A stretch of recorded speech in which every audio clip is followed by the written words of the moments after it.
আসসালামু আলাইকুম ফ্রেন্ডস, জুম্মা মুবারক।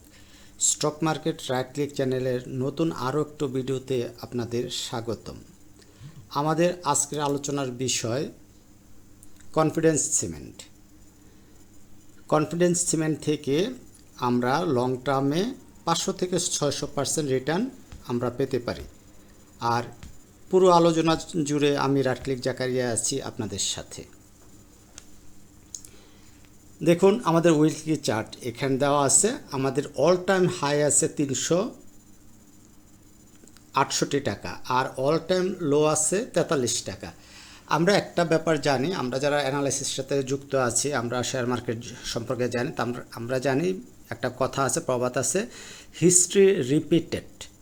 তার মানে ইতিহাস পুনরাবৃত্তি হয়।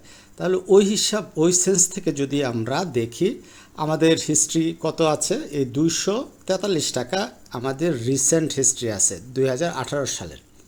ঠিক আছে, তার মানে আমরা এটা ধরতে পারি 2000 মানে প্রথম হিস্ট্রি যদি নিচ থেকে আমরা ধরি, তাহলে আমরা ধরতে পারি 165 টাকা।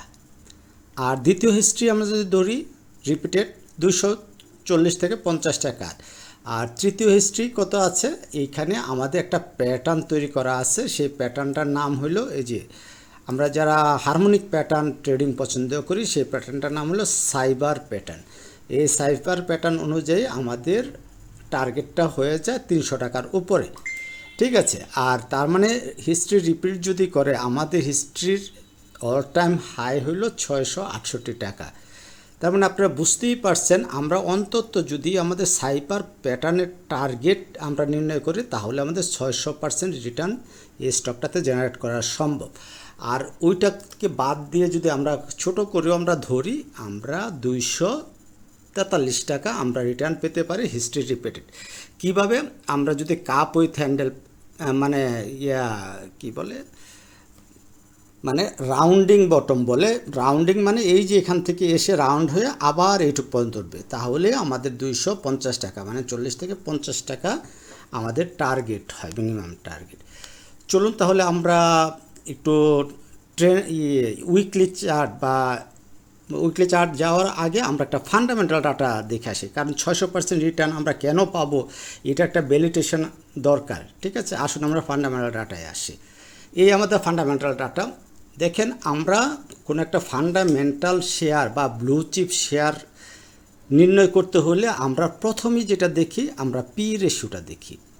তাহলে পি রেশিও কত আছে? 4.15। এটা হলো আনঅডিটেড, আর অডিটেড পি রেশিও হলো আমাদের 6.3। তার মানে 6.3 পি রেশিও মানে এত ওভার আন্ডার ভ্যালুড শেয়ার যা কল্পনাই করা যায় না। মানে তার এই যে নেব আছে কত, 80 টাকা নেবের এগেনস্টে তার আছে 4 টাকা মানে 6 টাকা ভ্যালু। পাশাপাশি যদি আমরা দেখি ইপিএস যত বেশি হবে তত আমাদের শেয়ার অনেক ভালো। তার মানে ওই যে অনেক ইপিএস দেখি 0.5, 1, 1.5 বা মাইনাসও থাকে, কিন্তু এটার গ্রোথ কত ভালো, আমাদের ইপিএসটা 13.25। তারপরে যদি আমরা এইভাবে দেখি, এই যে কোয়ার্টারগুলি ইপিএস উঠানামার মধ্য দিয়ে চলতেছে। এবং আমরা যদি ইয়ারলি ইপিএসটা আমরা এখান থেকে দেখি, দেখব কি, এই যে এখান থেকে একটা গ্রোথ ছিল 21 পর্যন্ত, তারপরে ঠাস করে ইপিএস কমে গেছে, তারপরে 22, 23, 24 3 বছরে ইপিএস গ্রোথটা কত মজবুত। তার মানে 2025 সালের ইপিএসটা যদি এই 8 টাকা থেকে 10 টাকা আসে, তাহলে অবাক হওয়ার কিছু নাই। কারণ আমাদের ক্যালকুলেটিভ ইপিএস হলো 13 টাকা, মানে 2025 সালে আমাদের 13 টাকা ইপিএস আসার কথা। তো সেই জায়গায় 13 টাকা না আসুক, আমাদের যদি 10 টাকাও আসে, তার মানে ইপিএস গ্রোথ কন্টিনিউ বাড়তেছে। তার মানে আমরা ধরতে পারি এই শেয়ারটা একটা ব্লু চিপ শেয়ার। আর এই ব্লু চিপ শেয়ার থেকে 500 থেকে 600% রিটার্ন পাওয়াটা কোনো ব্যাপার না, শুধু সময়ের ব্যাপার। আমরা এই ধৈর্য ধরে যদি থাকতে পারি, আমরা এত বড় রিটার্ন এখান থেকে পেতে পারি। আরেকটা জিনিস দেখেন, এখান থেকে ফান্ডামেন্টাল বেস তার যে রেটিংটার দিকে খেয়াল করবেন। এই যে তার রেটিং AA3, আবার শর্ট টার্ম, এটা লং টার্মের আর এটা শর্ট টার্মের হলো ST2।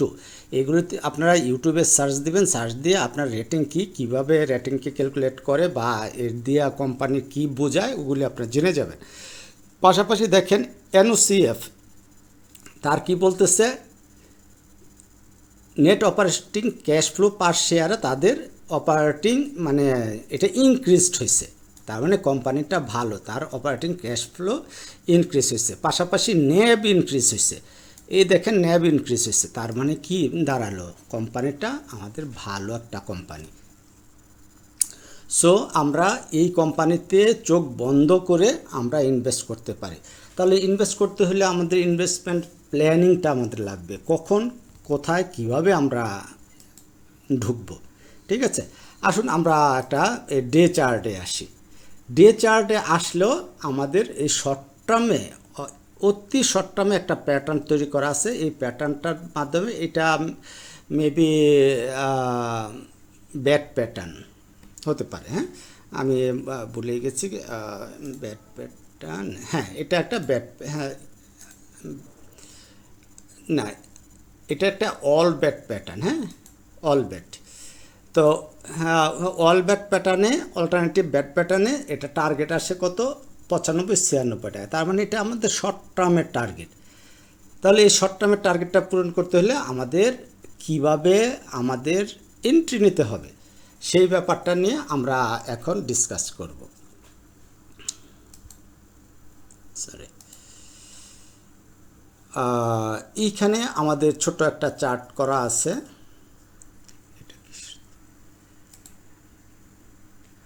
ছোট একটা চার্ট করা আছে, হ্যাঁ এই চার্টটাতে যদি আমরা দেখি, এই যে একটা বক্স করা আছে এটাকে আমরা ডারবাস বক্স বলি, আর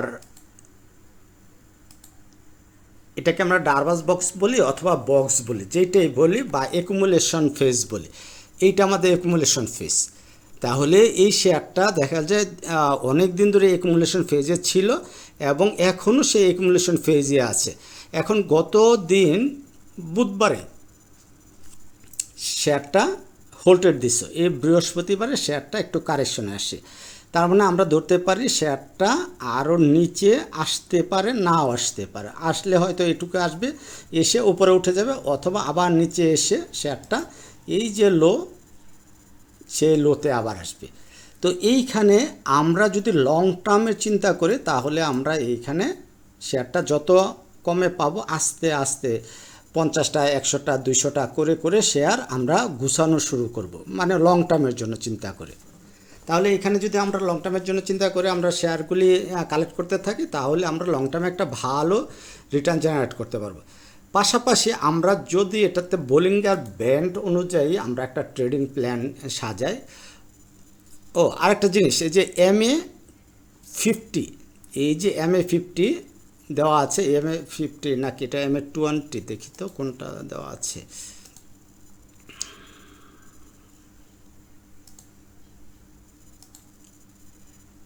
শর্ট টার্ম MA20, হ্যাঁ তার মানে শেয়ারটা MA20-র উপরে আছে। এখন এমন হতে পারে শেয়ারটা এইখান থেকে ঘুরে এসে MA20 মানে 52 টাকার আশেপাশে এসে সে একটা ব্রেকআউট দেবে। এখন আমাদের দেখার বিষয়, আমাদের শেয়ারটা যদি কালকে কারেকশনে আসে, এরপরেও কারেকশনে আসে, এই 52 টাকার আশেপাশে এসে শেয়ারটা উঠে যায় এবং শেয়ারটা এই 54 টাকা 40 পয়সার উপরে ক্লোজ দেয়, তাহলে আমরা শেয়ারটাতে এন্ট্রি নিব, মানে শর্ট টার্মের জন্য এন্ট্রি নিব, আদারওয়াইজ আপাতত নিব না। লং টার্মের জন্য শেয়ারটা যত নিচে নামবে আস্তে আস্তে শেয়ারটা আমরা কালেকশন করতে থাকব। আর শর্ট টার্মের জন্য ওই যে আমরা বলি T2 T5 ওই ধরনের ইয়ের জন্য আমরা অপেক্ষা করব, এটা কারেকশন শেষ করুক, 2 দিন 3 দিন 4 দিন 5 দিন লাগুক, লেগে কারেকশন শেষ করে যদি শেয়ারটা 55 টাকার উপরে ক্লোজিং দেয় বা 54 টাকা 50 পয়সার উপরে ক্লোজিং দেয় তাহলে আমরা শেয়ারটা কিনে নিব। পাশাপাশি যদি আমরা RSIটা দেখি, RSIটা কি আছে দেখেন, RSIটা 50-এর উপরে গিয়ে 60-এর উপরে গিয়ে 63 গিয়ে আবার ইয়ে করতেছে, একটা শার্প একটা হোল্টেড দেওয়ার কারণে একবারে শার্পলি উঠে গেছে। তার মানে এটা খুব একটা ভালো একটা দিক না একবার শার্পলি উঠে যাওয়া, তার মানে সে আরএসআইটা কারেকশন করবে, আস্তে আস্তে আসবে, এসে 50-এর দিকে আরএসআইটা নামবে, নেমে আবার সে উঠবে। যখন আরএসআইটা 50-এর দিকে এসে তারপরে উঠবে, 60টা ক্রস করবে, তখন হলো আমাদের এই শর্ট টার্ম ট্রেডিংয়ের জন্য আমাদের এন্ট্রি। ওকে, তাহলে আমি, যদি আপনারা চান নতুন করে আমি এটা নিয়ে আবার ভিডিও বানাবো, যখন আরএসআই কারেকশন হোক, আর এই যে একটা হোল্ডেটের পর একটা কারেকশন হয়ে এই 52 টাকার দিকে এসে আবার উঠবো, তখন আপনাদের একটা আপডেট একটা প্ল্যান আমি দেব ইনশাল্লাহ। এখন আমরা অনেকে ম্যাকডি ইউজ করি, ম্যাকডিকে অনেক বিশ্বাস করি মানি, তাহলে ম্যাকডিও কিন্তু আমাদেরকে দেখেন সিগন্যাল লাইন আর এমএসিডি লাইন তারা ক্রস ওভার করে ফেলছে, ঠিক আছে। এদিক দিয়ে আবার হিস্টোগ্রাম গ্রিন তৈরি করছে, তার মানে শেয়ারটার সামনে ভালো করবে, এটুক মোটামুটি বলা যায়। এবং হিস্ট্রিক্যাল লো মানে অল টাইম লো থেকে মাত্র একটু উপরে, আমাদের অল টাইম লোটা আমরা বলছিলাম কত টাকা, অল টাইম লো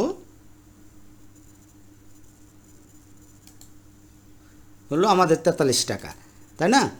তাহলে এই থেকে বেশি একটা বাড়ে নাই, এবং এইখানে একটা লো আছে। সো এখান থেকে এসে যখন উঠবে তখন আমরা শেয়ারটাতে এন্ট্রি নেব।